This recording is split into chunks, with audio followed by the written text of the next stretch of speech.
মাগো তোমার মতন লই না কেহ আমায় বুকে টানি আঁচল দিয়া মুছে না কে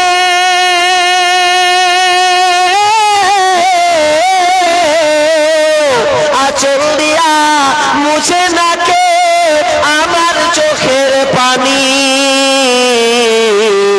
হায় রে মা জননী আমার হায় রে মা জননী হায় রে মা জননী আমার হায় রে মা জননী চইলা গেলা কোন জানা আমায় নিলানা পথে পয়রা কান্দি আমি নাই যে ঠিকানা চইলা গেলা কোন জানা আমায় নিলানা পথে পয়রা কান্দি আমি নাই যে ঠিকানা জীবন আমার যাইব কেমনে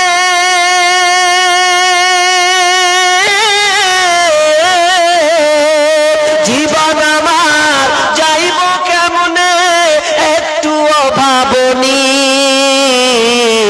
হায় রে মা জননী আমার হায় রে মা জননী হায় রে মা জননী আমার হায় রে মা জননী মাগো তোমার মতন নয় না কেহ আমায় বুকে টানি আঁচল দিয়া মুছে না কে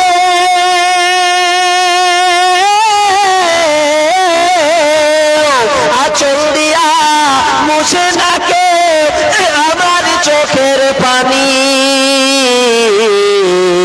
হায় রে মা জননী আমার হায় রে মা সন্তানকে দেখেছে মায়া লেগেছে আমি এত সুন্দরী আমার কন্যা মেয়েকে আমি নিজের হাতে মারতে পারবো না স্বামীর কথাকে মানতে পারলো না মেয়েকে বাঁচিয়ে রাখলো মেয়ে থেকে গেল ওই চালাকি করে ওই মহিলা ওই আপনার মেয়েটাকে বাপের বাড়ি পাঠিয়ে দিল এ করতে 1 বছর 2 বছর নয় টানা 6 বছর হয়ে গেছে এবার 6-7 বছর পর ওই সাহাবী বাড়ি ফিরছেন বাড়ি ফেরার পর বলছেন ইয়া রাসূলুল্লাহ আমি বাড়ি ঢুকলাম বাড়ি ঢুকে আমি একটা সুন্দরী কন্যা অপূর্ব চেহারা আমি মেয়েটাকে দেখতে পেলাম তো মেয়েটা আব্বা বলে আমার কাছে এসে পড়ল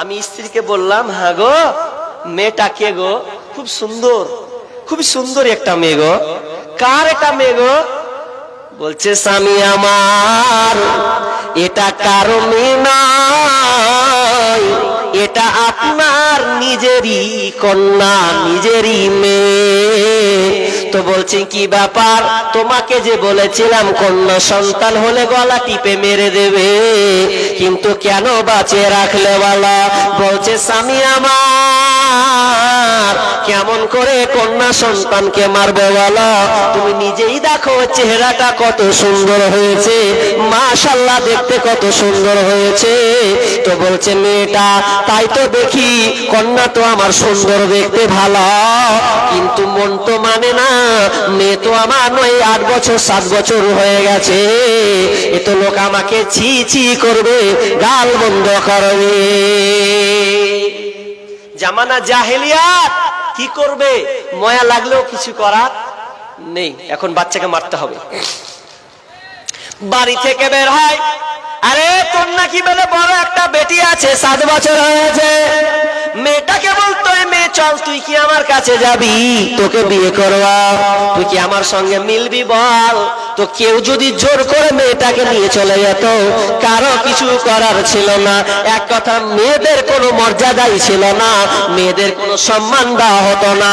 একটা মেয়ে, বিবাহিতা মেয়ে যদি বিয়ে হতো, পেটে যদি বাচ্চা থাকতো, 8-10 জন যুবক বলতো, আরে বল মেয়েটার পেটে কি আছে, তো বলছে কে জানি কি আছে।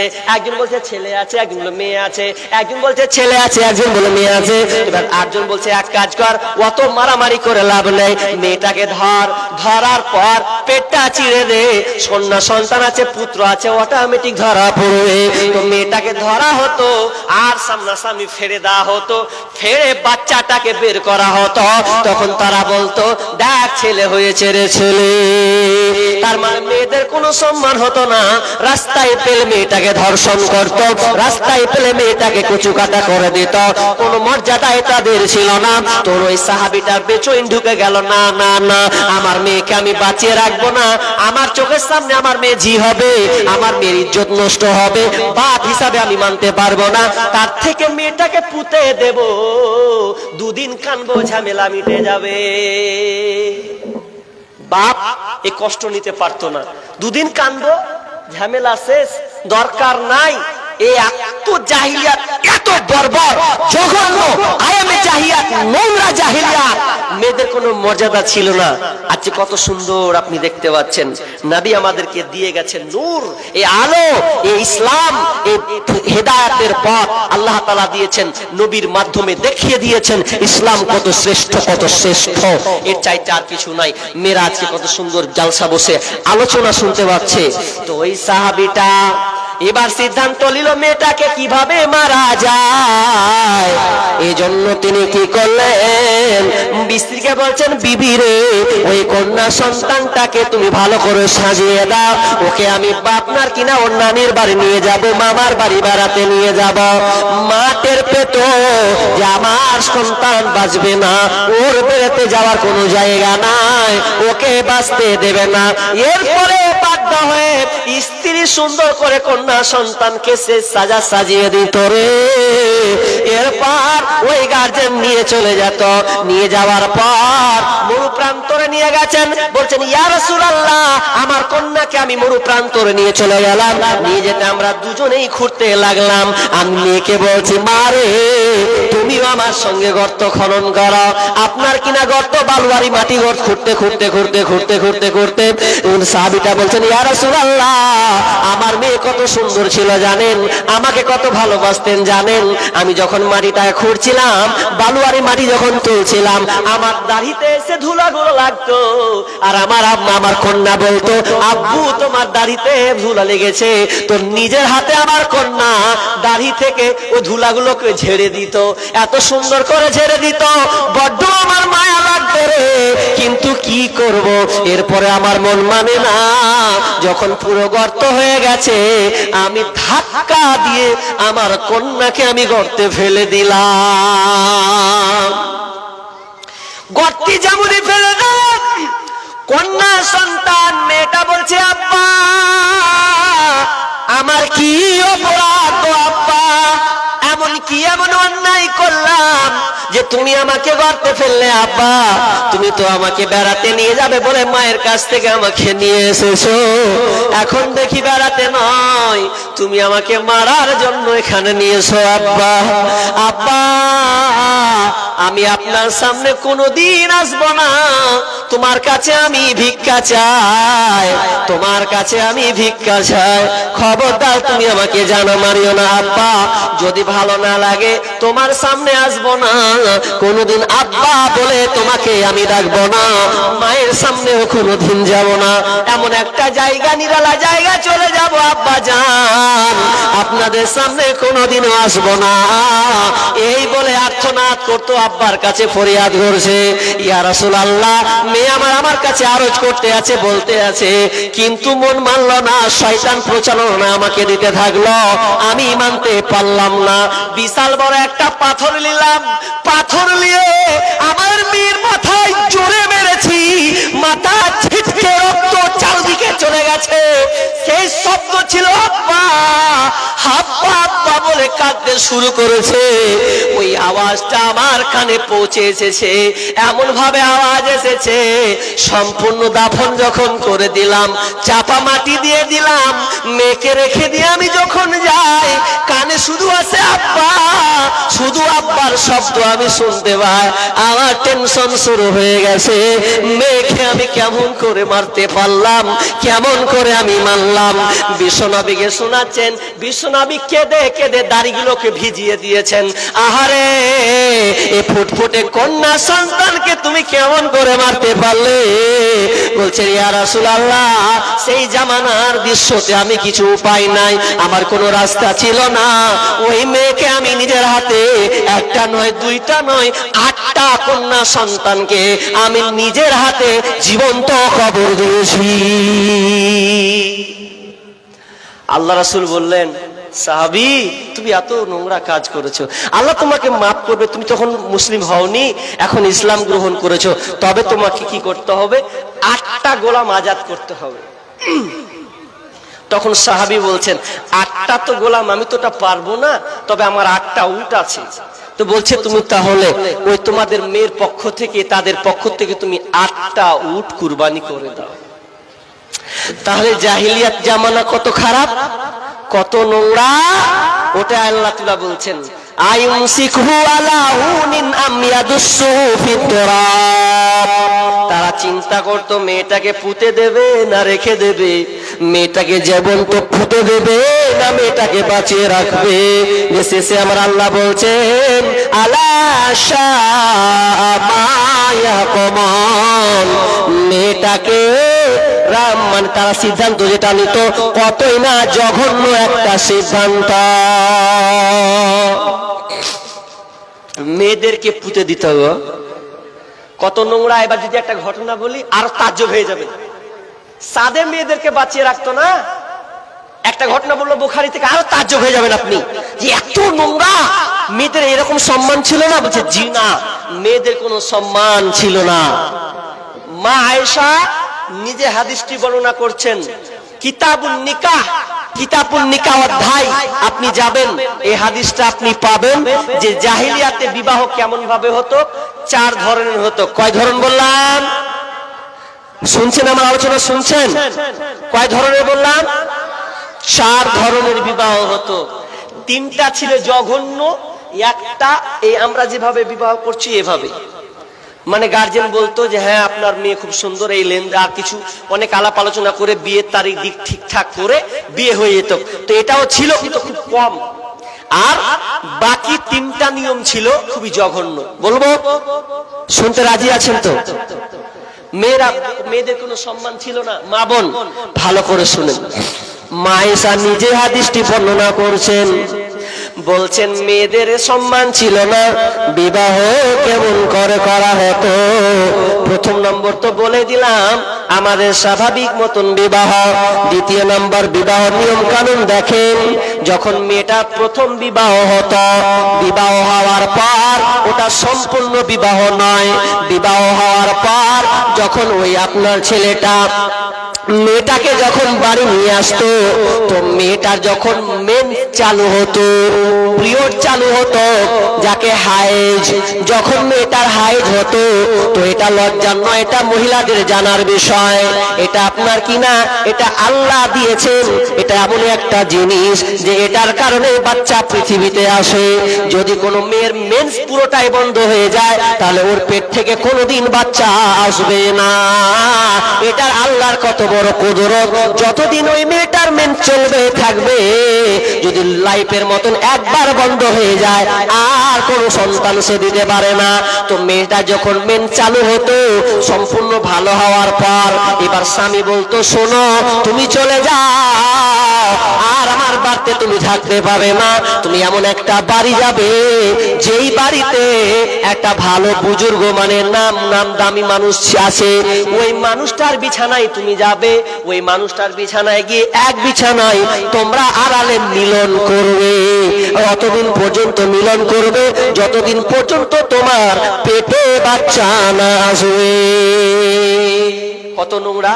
স্বামী বলতো স্ত্রীকে, যা দিয়ে তুই ওই লোকটার কাছে যাবি, মানে এক দামিওয়ালা পয়সাওয়ালা বুজুর্গ লোক, তো ওই লোকটার কাছে তার বিছানায় থাকবি কতদিন পর্যন্ত? যতদিন পর্যন্ত পেটে বাচ্চা না আসবে। কত পরিস্থিতি নোংরা দেখেন। নিজের স্ত্রীকে বলতো যে তুমি ওই পরপুরুষের কাছে ঘুমাওগা, আর কতদিন পর্যন্ত? যতদিন পর্যন্ত পেটে বাচ্চা না আসবে। এবার যদি ওই মেয়েটা স্বামীর কথা শুনে চলে যেত, যাওয়ার পর যখন পেটে যখন বাচ্চা চলে আসতো, বাচ্চা আসার পর এবার যদি ওই আপনার কিনা ওই বুজুর্গ ওই লোকটা যদি বলে যে তোকে আর যেতে হবে না, তুই আমার স্ত্রী, তাহলে পূর্বের আর ওকে পেত না, ও একেবারে নিস্তব্ধ হয়ে গেল। আর যদি না গোস্ত তো আগেকার স্বামীর কাছে চেয়ে চলে যেত, আর নইলে দ্বিতীয় স্বামী হিসাবে ওই লোকটা স্ত্রী হিসাবে তাকে গ্রহণ করে নিত। এটা একটা রেওয়াজ ছিল। 3 নম্বর রেওয়াজ, 3 নম্বর বিবাহ কেমন ছিল জানেন? 10টা ছেলে, ভালো করে শুনেন, 10টা ছেলে একটা মেয়ে। 10টা ছেলে বলতো এই তোর সঙ্গে ব্যভিচার করব, তোর সঙ্গে আজকে মিলন হবে, রাত্রে তোর সঙ্গে মিলন হবে। 10টা ছেলে একত্রিত হতো আর মেয়েটাকে পছন্দ করে নিয়ে চলে যেত একটা বাসা ঘরে। নিয়ে যাওয়ার পর 10টা ছেলে ওই মেয়েটার সঙ্গে খারাপ আচরণ করত।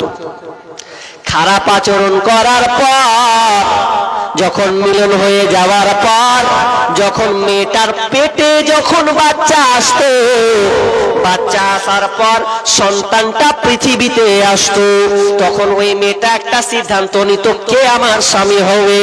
দেখেন কেমন বিবাহ, কে আমার স্বামী হবে। যখন পেটে বাচ্চা আসতো, দুনিয়ায় আসতো, তখন ওই 10টা যুবককে বলতো তোরা আয়, তোরা যেখানে আমার সঙ্গে জেনা করেছিস, ব্যভিচার করেছিস, মিলন করেছিস, ওইখানে তোরা আয়। ওখানে 10 জনকে ডাকা হতো। মেয়ে যদি বলতো এই তুই আমার স্বামী, তো আজ থেকে তুই আমার স্বামী হবি, আজ থেকে এই সন্তানের বাপ তুই হবে, তো সবাই মেনে নিত ঠিক আছে ওটা তোর স্বামী।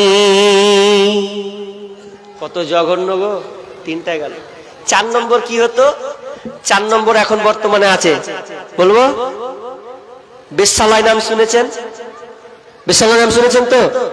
যে পতিতালয়, খারাপ ভাষা বলছি না, পতিতালয়, বেশ্যালয়, যেখানে দেহ ব্যবসা হয়। হয় কি হয় না? দেহ ব্যবসা, মানে মেয়েরা তার দেহকে বিক্রি করে দিত টাকার বিনিময়ে। তো সেই যুগে একটা ঘর হতো, ঘর হয়ে উপর দিকে ফালা টেঙে দিত, পতাকা, বাঁশ দিয়ে পতাকা টেঙে দিত। যেই লোক যেত সেই বলতো আরে ঘরে একটা মেয়ে আছে, একদম নাপাক মহিলা, এই দেহ ব্যবসায়ী মহিলা, এই মেয়েটার কাছে আমরা যাবো, চ। তখন 10-12 জন ছেলে ওই মেয়েটার কাছে চলে যেত, ওই মেয়েটাকে ভোগ করতো, তার সঙ্গে মিলনে চলে যেত, জেনা ব্যভিচার করতো। এভাবে করতে করতে করতে করতে মেয়েটা যখন গর্ভবতী হয়ে যেত, পেটে যখন বাচ্চা আসতো, এরপরে যখন সন্তান ভূমিষ্ঠ হতো, তখন কবিরাজ ডাকা হতো। কবিরাজ বুঝেন তো? কবিরাজ ডাকার পর হাত চালিয়ে দেওয়া হতো। চালিয়ে দেওয়ার পর তখন বলতো এটা হবে তোমার স্বামী, এই ছেলেটার বাপ হচ্ছে এটা, তো তাকে গ্রহণ করে নিত। ওরা না বলতো না। কত জঘন্য ছিল। 4 ধরনের বিবাহ ছিল, কিন্তু ইসলাম এগুলোকে সমর্থন করে না। ইসলাম আসলো, কোরআন অবতীর্ণ হলো, মেয়েদের অধিকার দেওয়া হলো, মেয়েদের ন্যায্য অধিকার, যে তারা অধিকার পাবে। ওরাও মেয়ে, ওরাও মানুষ। এবার আমি 3টা ভাগে ভাগ করব। আল্লাহ সুবহানাহু ওয়া তাআলা মেয়েদেরকে সম্মান 3 ভাগে দিয়েছেন। ক ভাগে বললাম ভাই? গনে নিয়ে বাড়ি যান। 3 ভাগে। 1, কন্যা হিসাবে অধিকার, স্ত্রী হিসাবে অধিকার, মা হিসাবে অধিকার। আবার বলছি, কন্যা হিসাবে অধিকার, বিবি হিসাবে অধিকার, আর কি বললাম? মা হিসাবে অধিকার। কত সুন্দর ইসলাম। মেয়েকে 3 ভাগে তার মর্যাদা দিয়েছেন, 3 ভাগে। পুরুষকে যতটা দেয়নি, আমি তো মনে করি নারীকে সবচাইতে বেশি দিয়েছে। কিন্তু হতভাগা নারীরা বুঝলো না, ওই আপনার নাস্তিকদের পাল্লায় পড়ে, পশ্চিমা কালচারের পাল্লায় পড়ে তারা আন্দোলন শুরু করেছে। কি আন্দোলন? কিছুদিন আগে আন্দোলনটা দেখছিলাম, বলছে আমাদের দেহ আমাদের মন, বাধা দিবে কেন অন্যজন। বাপরে, ওর আন্দোলন। মেয়েরা মাঠে নেমে বলছে আমাদের দেহ আমাদের মন, বাধা দিবে কেন অন্যজন। আমরা আমরা আমরা স্বাধীন, আমরা নারী, যা ইচ্ছা তা করতে, কথা শুনবো না। কি করবে? ও আন্দোলন নিতে যাচ্ছে যে মেয়েদেরকে মর্যাদা দেওয়া হয়নি, মেয়েদেরকে কোরআন মর্যাদা দেয়নি। তসলিমা নাসরিন নাম শুনেছেন? কে কে শুনেছেন? নাম লিলে মনে হবে উজু ভেঙে যাবে। উজু ছিল আমার, ইয়ার নাপাক মহিলা, এর নাম লওয়াই ঠিক নয়। তবু আপনাদের বলছি, তসলিমা নাসরিন কে কে নাম শুনেছেন? হাত তুলুন তো দেখি। অনেকে শুনেছেন। এর ভিডিও একটা আমি মাঝে মধ্যে দেখি, এখনো দেখি, দেখলে দেখিয়েন। ওকে যখন প্যাদানি দেয়, জুতার বাড়ি পিটে ওকে, এখনো ভিডিওটা আছে। বাংলাদেশে এর পাটাম পাটাম করে মারছে, আমি বারবার দেখছি আর হাসি। মার, ও কোরআনের ভুল ধরতে গেছে। কোরআনের ভুল ধরবি তুই? কে রে? বলছে কোরআনের ভুল অনেকটি পেয়েছি। কি পেয়েছি? বলছে মেয়েদেরকে বরখাতে ভরে রেখেছে কেন? বেয়াদব, লুচ্চার দলে লুচ্চা। রাজনীতিবিদরা বলছে কি জানেন? ওদের ব্যবহার দেখেন। শিয়াল শিয়াল মুরগি বলছে, হ্যাঁ রে মুরগি, তোরাকে খুলনাতে কেনে ভরে রেখেছে, এটা মালিক তো ঠিক করেনি রে। শিয়ালে মুরগিকে বুদ্ধি দিচ্ছে, বলছে মুরগি রে মুরগি, তোরা ভেতরে কেন থাকছিস রে? বাহিরে আয়, স্বাধীন ঘুর আওয়ারা হয়ে বেড়া, কি ব্র্যাকেটের মধ্যে আছিস? আচ্ছা, মুরগি যদি শিয়ালের কথা শুনে বের হয়, মুরগি টিকবে? ই তো আগে ভোগ করালে খেয়ে বসা আছে। বর্তমান রাজনীতিবিদরা বলছে যে তোমাদেরকে কেন সম্মানের অধিকার দিয়েছে, তোমাদের কোনো অধিকার দেয়নি, বের হও, অধিকার নাও।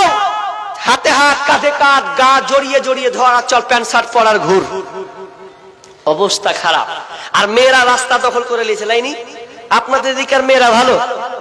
আমার মুর্শিদাবাদ চলে যান, হাই রে মহিলা, চারদিকে মেয়ে আর মেয়ে। বাজারে আপনি ঠেলাঠেলি করতে পারেন না। একদিন ঈদের আগা দিন বাজার করব, যদিও আমি ঈদের আগা দিন বাজার করি না, বিশেষ করে ঈদে আমি কোনো পোশাক নিই না, ঢং লেগেছে। ওর বাড়িতে 20 খানটা শাড়ি আছে, এরপরে কোচে নতুন শাড়ি নিয়ে দাও। তো 20 খান শাড়ি তুই কি করবি? কি করবি তুই? মেয়েদের কত নেচার। 20 খান শাড়ি আছে জি, এরপরে কোচে একখান শাড়ি নিব ফের আমি। ওর ভুল ছুটিয়ে দেবো। তা আমি একদিন জুতা কিনবো, কোনো রকমে কিনতে পারিনি, তো ঢুকলাম রে আল্লাহ রে আল্লাহ, যেই দোকানে ঢুকছি সালা 30টা করে বেটি ছেলে আর 2টা বেটা ছেলে। আমি তো বেকায়দে পড়ে গেল, মাল নিব কি করে? কিছু করা নাই, উল্টা পাল্টা চলছে।